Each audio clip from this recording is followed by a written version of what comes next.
Dari sudut pembakaran ini yang mereka nak sebenarnya agar dia merebak masuk ke dalam kawasan Palestin. Dan orang Palestin juga akan menerima nasib yang sama. Parah. Ini adalah dipanggil Berkali-kali Israel tuh mau mengusir rakyat-rakyat Palestina ya dari tanahnya ya. Memang parah banget ya. Amalatku sebalona hijau dor, hatiku sangat terkacau. Balku tinggal empat, ku pegang merah terang. Halo, assalamualaikum warahmatullahi wabarakatuh. Kembali lagi di Indoriek TV. Oke, hari ini seperti biasa kita lanjutkan tengok ceramah-ceramah Ustadz dari Malaysia. Kita lanjutkan merefresh iman-iman kita ya guys ya, dengan mendengarkan kajian-kajian atau ceramah-ceramah Ustadz yang mantap-mantap dari Malaysia. Jadi kali ini kita lihat sebuah cerita. Ini bukan sebuah cerita ya, apa ya? Ya tepatnya sih sebuah kajian dari Ustadz Auni Muhammad lagi ya. Jadi kali ini ada video yang kayaknya menarik banget untuk kita lihat, untuk kita kaji, untuk kita dapatkan ilmunya, untuk kita resapi ilmunya gitu kan dari Ustadz Auni Muhammad ini tentang Holy Grail guys.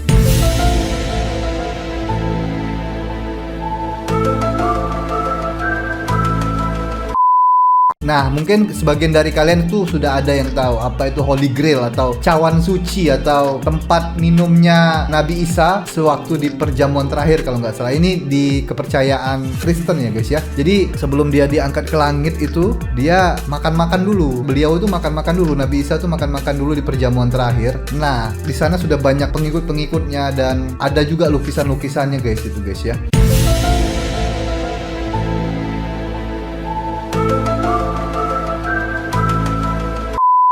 Jadi saat dia makan-makan itu perjamuan terakhir itu ada gelas atau cawan itu ya, tempat minumnya Yesus Kristus atau Nabi Isa kita panggilnya ya. Nah, cawan itu mitosnya sih banyak banget ya. Mitosnya tuh banyak yang mempercayai kalau Holy Grail atau cawan suci itu penuh dengan keajaiban. Siapa yang bisa mendapatkan itu dan minum di Holy Grail itu bisa panjang umur lah, segala macam lah, karena itu bekas minumnya Yesus gitu kan. Banyak yang mempercayai seperti itu. Cuma kalau dari pandangan Islam sih nggak ada yang kayak gitu ya. Pandangan kita, pandangan agama kita tidak mempercayai hal yang seperti itu ya. Tapi ini menarik kalau kita mengkaji sejarahnya dan bagaimana pandangan Islam terhadap hal ini gitu kan. Nah, jadi kita akan lihat video dari Ustadz Auni Muhammad lagi. Ini membahas tentang cawan suci atau Holy Grail ini guys. Ini dia videonya guys. Nah, ini sudah diupload di Share Kebaikan Channel ya. Baru banget ya, 21 November 2021. Judulnya Ustadz Auni Identity Sebenar dari The Holy Grail. Auni Muhammad 2021 UAM. Nah, ini dia identity sebenar dari Holy Grail. Berarti kalau identity sebenar yang dimaksudkan Holy Grail itu bukan cawannya berarti guys. Ada lagi ternyata ya yang sebenar-benarnya. Nggak tahu juga ini maksudnya gimana ya. Kita akan lihat video yang satu ini. Nah, tapi untuk kalian yang terlewatkan atau tertinggal atau belum nonton reaction aku sebelum-sebelumnya untuk ceramah-ceramah Ustadz atau kajian-kajian Ustadz yang best-best di Malaysia, silakan klik description box di bawah, itu sudah ada link playlist lengkapnya guys ya. Kalian bisa langsung klik di sana dan langsung nonton guys. Mantap. So langsung aja kita lihat deh video yang satu ini dari Ustadz Auni Muhammad ya. Yuk. Indoriek.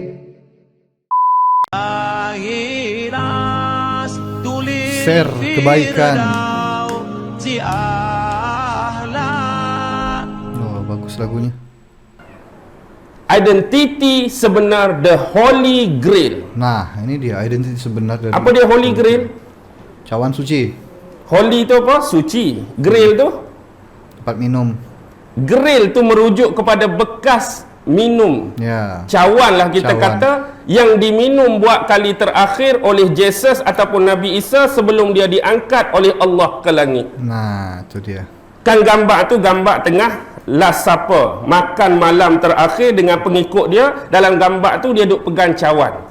Oke. Jadi cawan tu lah diklasifikasikan sebagai Holy Grail. Nah, kita lihat dulu guys ya. Kalau kalian ada yang belum tahu lukisannya itu, gambarnya itu ya guys ya. Waktu di perjamuan terakhir atau makan malam terakhir itu, kita tengok dulu guys. Nah, Holy Grail tuh ini guys ya. Ini nih. Holy Grail ya. Banyak lukisan-lukisannya di waktu perjamuan terakhir ini. Nah ini Holy Grail ya. Tapi nggak tahu ini masih diperbincangkan sampai zaman sekarang, masih dicari Holy Grail ini guys. Kayaknya belum ketemu gitu, belum ada yang tahu tempat aslinya di mana, tempat sumbernya di mana, tempat Holy Grailnya ini di mana gitu. Belum ketemu guys. Nah ini lukisannya yang terkenal banget kan. Perjamuan terakhir ini guys. Nah ini Holy Grailnya ini, cawan sucinya ini. Nah, jadi ini banyak banget diperbincangkan guys. Di manakah letaknya gitu kan. Setahu aku sih gitu. Banyak yang mencari Holy Grail. Sampai Nazi juga pernah cari Holy Grail ini guys. Saking dia pengen banget panjang umur kayaknya si Hitler itu ya. Ini dia nih cawan sucinya. Oke, kita lanjut lagi. Tengok Ustadz ya.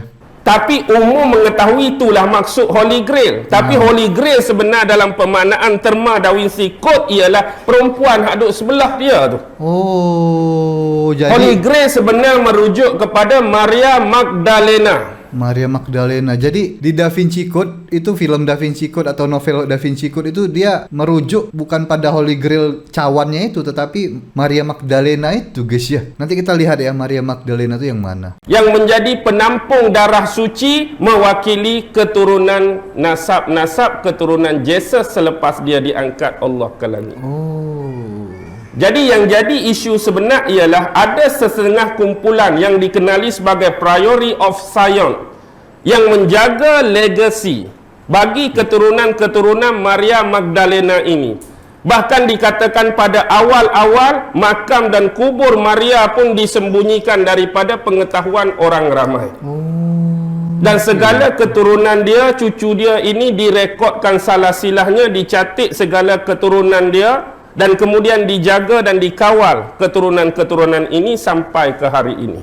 Oh, jadi ada keturunan. Kalau kepercayaan mereka Maria Magdalena itu membawa keturunan Yesus Kristus guys. Makanya sampai sekarang disembunyikan gitu. Berarti kalau kepercayaan mereka ini guys ya, Yesus itu berkawin dengan Maria Magdalena gitu kan. Terus keturunannya tuh dirahasiakan sampai sekarang. Kita lihat dulu Maria Magdalena itu yang mana ya guys ya. Nah kebetulan ini ada di Wikipedia ya guys ya. Ustadz tadi merujuk ke Da Vinci Code kan. Adalah novel detektif misteri karya Dan Brown. Terkait kemungkinan bahwa apakah Yesus Kristus menikahi Maria Magdalena. Nah ini dia Maria Magdalena guys. Ini dia orangnya guys.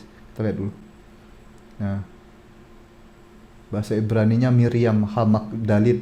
Oh, adalah seorang perempuan Yahudi pengikut Yesus yang ikut serta dalam pewartaan Yesus dan pada kemudian hari menjadi saksi mata peristiwa penyaliban, penguburan, kebangkitan Yesus. Mungkin sekali ia dijuluki Magdalena karena berasal dari Magdala, kota nelayan. Nah ini dia nih. Waktu dia hadir semua di tempat-tempat penting, waktu Yesus disalib lah, waktu di penguburannya, kebangkitannya, waktu-waktu penting dia ada semua. Ini ya, Maria Magdalena. Nah jadi ini, tapi novel ini dikecam ya guys ya. Namun novel ini telah dikecam secara luas oleh banyak dominasi Kristen sebagai suatu serangan terhadap gereja Katolik Roma. Oh, banyak konspirasinya mungkin ya guys ya. Nah ini dia ini Magdalena. Jadi kalau merujuk di Da Vinci Code itu Holy Grail itu bukannya cawannya itu, tetapi Magdalenanya ini guys. Sebelahnya Yesus ini waktu perjamuan terakhir ya. Ini lumayan mind blowing juga ini. Nah ini dia. Thea Bing mengatakan bahwa tidak adanya sebuah piala atau cawan dalam lukisan Leonardo. Berarti Leonardo mengetahui kalau Maria Magdalena adalah pembawa darah Yesus dan piala suci atau Holy Grail. Oh ini di sini ini lukisan Leonardo asli ya, Leonardo da Vinci. Iya betul, di sini nggak ada cawannya guys, atau Holy Grailnya tuh di sini nggak ada. Kalau lukisan Leonardo asli ya, ia menjelaskan bahwa gagasan ini didukung oleh huruf V yang dibentuk posisi tubuh Yesus dan Maria Magdalena, yang mana V dianggap sebagai simbol perempuan suci. Oke. Gimana guys menurut kalian guys? Ini kepercayaan mereka ya guys ya. Kita nggak usah terlalu ambil pusing lah. Kita hanya belajar melihat sejarah atau kepercayaan mereka seperti apa tentang hal ini gitu ya. Hak ni boleh dicipta, hak ni boleh direka. Sebab sejarah boleh dimanipulasi. Betul, Anda percaya atau tidak sejarah boleh diputar belik? Percaya, banyak Sejarah banget. sememangnya boleh dimanipulasi.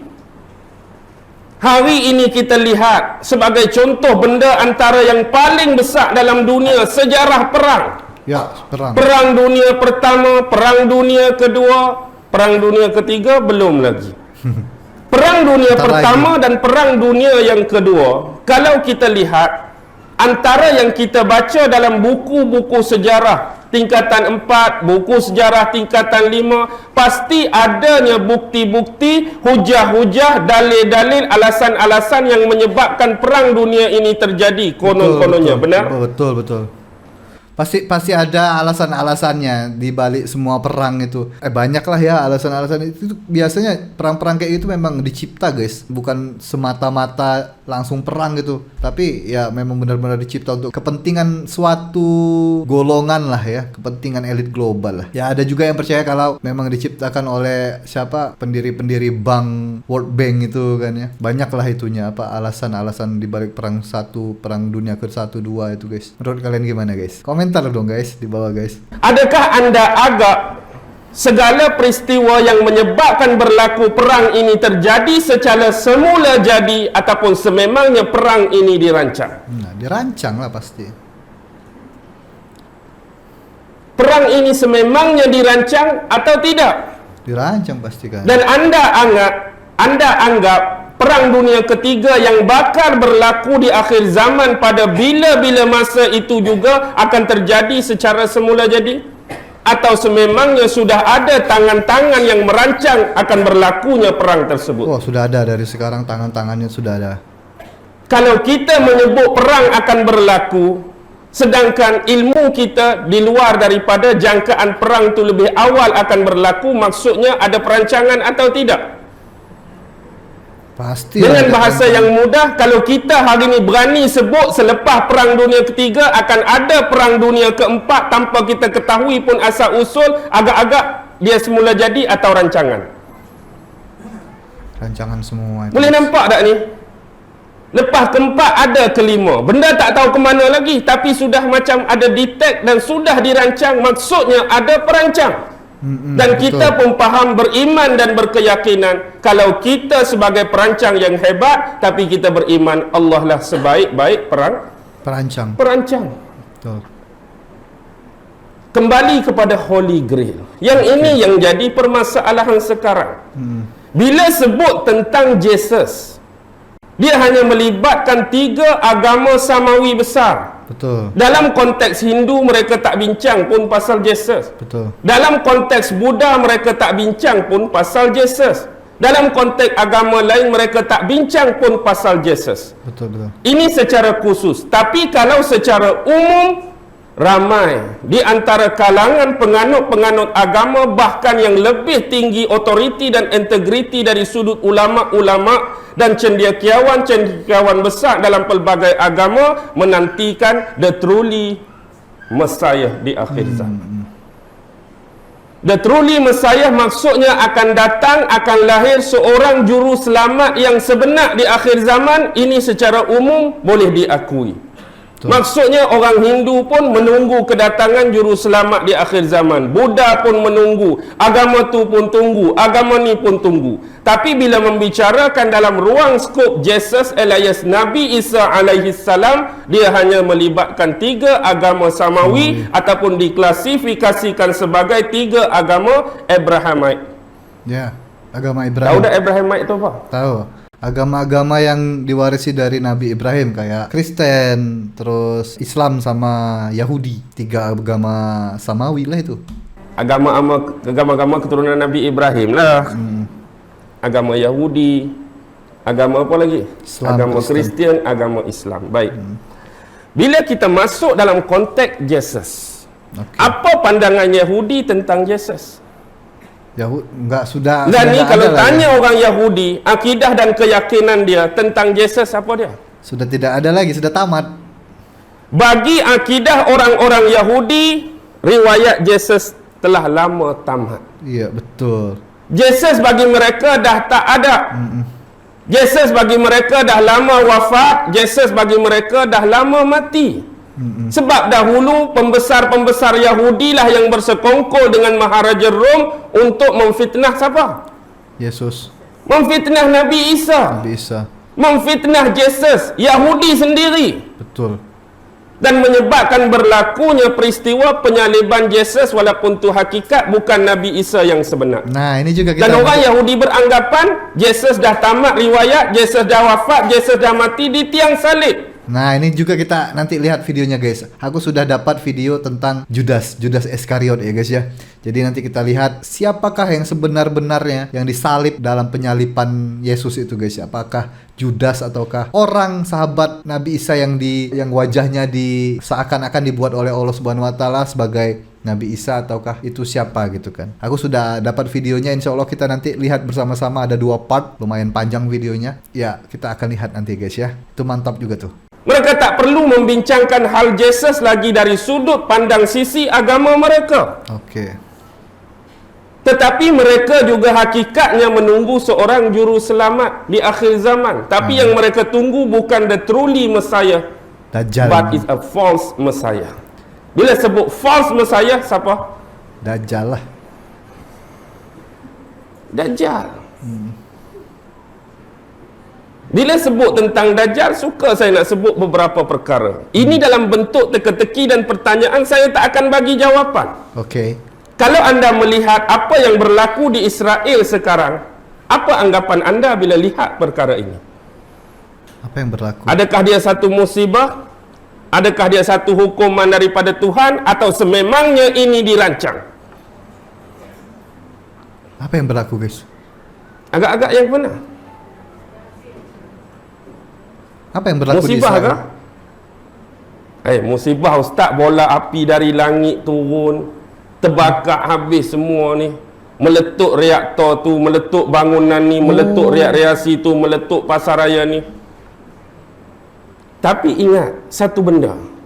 Bila kita lama bernaung di bawah bidang ilmu fitan ni, kadang-kadang untuk menerima satu-satu peristiwa atau event mengajar kita berfikir panjang. Ada apa di Israel sekarang guys? Aku nggak begitu mengikuti yang ini. Ustadz ini merujuk pada apa? Kok ada kebakaran-kebakaran, ada bencana-bencana gitu guys? Tolong komentar di bawah guys ya. Aku nggak terlalu mengikuti nih perkembangan Israel akhir-akhir ini. Kalau kita lihat latar belakang kejadian, baik, kita nak ambil kira kalau dia tu musibah daripada Allah, itulah musibah. Tapi api sekarang sudah berhenti atau belum? Nah ini, kebakaran. Api itu sekarang sudah berhenti atau belum? Ustaz Aizil, berhenti ke belum lagi? Nggak tahu. Belum lagi. Dia masih di kawasan Israel atau sudah memasuki Palestin? Masuk dekat Palestin ke belum lagi? Nggak tahu. Berita yang paling latest, sudah masuk Palestin atau belum? Kebakaran. Ini yang saya takut dan ini yang saya bimbang. Oke. Sebab desas-desus paling awal mereka sudah banyak mengeluarkan orang-orang Israel keluar daripada bumi Israel secara tersusun dan terancang. Dibuat ini, dirancang. Dan antara tujuan lain, yang ni saya sebut awal-awal belum dipastikan kesahihan dia. Cuma ada desas-desus, ura-ura mengatakan demikian. Dari sudut pembakaran ini yang mereka nak sebenarnya agar dia merebak masuk ke dalam kawasan Palestin. Dan orang Palestin juga akan menerima nasib yang sama. Parah. Ini adalah dipanggil Berkali-kali Israel tuh mau mengusir rakyat-rakyat Palestina ya dari tanahnya ya. Memang parah banget ya. Pembersihan secara besar-besaran. Padahal itu sebelum tanah Palestin menunggu itu. kedatangan sang penyelamat yang ditunggu. Cari gara-gara terus Israel tuh. Ini hanya spekulasi. Mungkin daripada sesetengah yang mengamati perkara ini dari sudut teori. Tetapi apapun, kalau Allah berkehendak, sememangnya itulah kehendak Allah Subhanahu wa taala. Dia boleh jadi ujian, dia boleh jadi bala, dia boleh jadi musibah. Betul. Baik. Kita pergi kepada konteks tadi. Di sisi sekarang yang menunggu betul-betul the truly Messiah, iaitu Jesus alias Nabi Isa, hanya 2 agama. Ya, betul. Kristian dan Islam. Okey. Tapi ada perbezaan tak pandangan dan konsep mengenai turunnya Nabi Isa? Ada. Sebab konsep paling awal bagi kita orang Islam, kita tidak pernah beriman dan meyakini bahawa yang disalib itu ialah Nabi Isa. Ya, kita betul. kata tu sahabat dia yang dirupakan wajahnya. Itu kita lihat nanti guys. Dipalingkan wajahnya, dikelirukan wajahnya sehingga hampir menyerupai Nabi Isa alaihi salam. Tapi yang hakikatnya disalib itu orang lain. Nabi Isa diangkat oleh Allah ke langit. Oke. Tu bagi kita orang Islam. Ya. Tapi bagi orang Kristian, bagi mereka yang disalib itu tetap Isa. Yesus. Yesus. Yang disalib itu tetap Nabi Isa. Nabi Isa. Tetapi setelah dimakamkan, ditanam, 3 hari kemudian dibangkitkan kembali oleh Allah. Jadi lepas tanam tu, hari ketiga bangkit. Lepas bangkit tu pi mana? Pi makan malam tu lah. Delah siapa tu? Perjamuan Dan terakhir. lagi dia makan malam lepas bangkit. Lapak 3 hari dalam kubur. Bangkit makan malam tu, konon-kononnya dia menyampaikan wasiat-wasiat tertentu kepada pengikut dia, dan ada sekali yang dianggap the truly Holy Grail tu, iaitu Maria Magdalena. Okey. Jadi lepas pada tu, dia pun baru diangkat. Sebab tu disebut the last supper. Jadi bab diangkat, dua-dua percaya dan beriman diangkat, tapi konteks yang disalib itu bukan Yesus bagi kita, tapi dia tetap Yesus, cuma dimakamkan 3 hari, dibangkitkan kembali. Oke guys, habis guys. Ya, jadi itu tadi ya penjelasan Ustadz. Kita konteksnya berbeda dengan agama Kristen ya, tapi kita mempercayai bahwa kalau Yesus itu sudah diangkat ke langit dan yang disalib itu bukan Yesus, bukan Nabi Isa sebenarnya. Cuma itu adalah sahabat Nabi Isa yang dipalingkan wajahnya atau dimiripkan oleh Allah Subhanahu wa taala menjadi seperti Nabi Isa gitu kan. Dan itu tadi sedikit tentang Holy Grail itu ya. Ternyata Holy Grail yang sebenarnya menurut novel Da Vinci Code ya, menurut novel itu guys ya, menurut novel dan menurut lukisan ya, menurut lukisan Leonardo da Vinci itu bukan cawan yang sebenar, tapi itu Magdalena tadi. Nah, Maria Magdalena tadi juga menyimpan banyak misteri itu guys, dan banyak konspirasi di baliknya ya. Cuma kita nggak akan membahas itu karena itu terlalu dalam kepercayaannya. Tapi ya kita hanya perlu tahu sebatas itu aja lah guys ya. Jangan terlalu dalam untuk memikirkan hal itu karena itu bukan kepercayaan dari Islam ya. Jadi nanti takut kita tersesat juga nanti kan ya. Yang penting kita sudah mengetahui garis besarnya aja bahwa apakah memang benar-benar ada Holy Grail itu ataukah tidak gitu kan. Intinya adalah ada 2 kemungkinan Holy Grail itu ada, dan ada juga yang mempercayai bahwa Holy Grail itu tidak ada ya guys ya. Jadi ya menurut kalian gimana? Apakah ada cawan suci atau Holy Grail itu memang benar-benar eksis gitu, ataukah kalian percaya bahwa itu hanya sekedar kiasan yang merujuk kepada Maria Magdalena tadi, ataukah kalian juga punya alasan sendiri? Apakah kalian tidak mempercayai semua hal tersebut? Ya silakan komentar di bawah ya guys ya. Aku juga mau tahu apa pendapat kalian, dan mungkin kalian juga punya rujukan-rujukan yang lain gitu kan ya, yang lebih terpercaya atau lebih detail gitu kan. Komentar di bawah guys. Mantap ya. So, nanti kita akan lihat lagi ceramah-ceramah Ustadz atau kajian-kajian Ustadz yang lain. Ustadz Auni Muhammad lagi insyaallah. Semoga video kali ini bermanfaat, dan itu aja untuk video kali ini, cukup sampai di sini aja. Sampai ketemu lagi selanjutnya. Terima kasih untuk teman-teman yang sudah menonton video ini. Terima kasih untuk teman-teman yang sudah subscribe support channel ini, dan akhir kata peace, love, and respect for Indonesia. Ciao. Sayonara, sayonara, sampai berjumpa lagi.